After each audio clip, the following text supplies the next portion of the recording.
శత్రుత్వాలు, వాడిని చూస్తే పళ్ళు కొరగటాలు, ఆస్తులు పోయినట్టే అడవటాలు.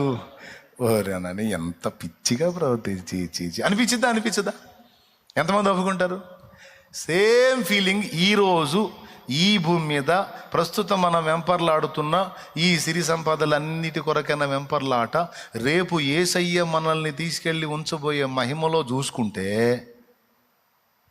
రేపు యేసయ్య మన కోసం తేబోతున్న మహిమతో పోల్చి చూసుకుంటే, చిన్ననాడు గోళీల కోసం ఎంత తనులాడామో, ఎంత దిగులు పడ్డామో, ఎంత ఏడ్చామో, ఎంత బాధపడ్డామో.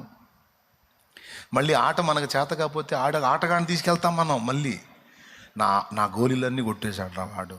అరే ఇప్పుడు నేను ఆడను, నీ గోళీలు ఇప్పిస్తా, నువ్వు ఆడి మొత్తం మనకి రావాలి. అమ్మో, ఇందులో మళ్ళీ కుట్రలు, రాజకీయాలు. వాస్తవా కాదా? ఇప్పుడు అవన్నీ చూసి అరే పిల్లకాయల ఆట కదా. యాజ్ ఇట్ ఈజ్గా ఈనాడు మానవులు వెంపర్లాడుతున్నది ఇదంతా కూడా అరే చెత్త కోసమా నేను తిప్పలబడింది అని ఆ రోజు ఎర్రిముఖం వేస్తావు.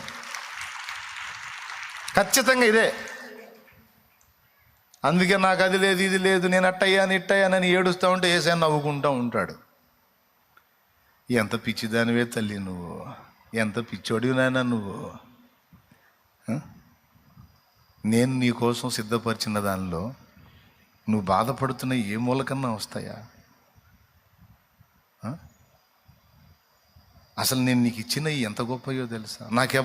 నన్నెవరు పలకరించరు, నాకెవరు స్నేహితులు లేరు, బంధువులు లేరు. అవునా? నాకు పుట్టిల్లు లేదు, అత్తిల్లు లేదు.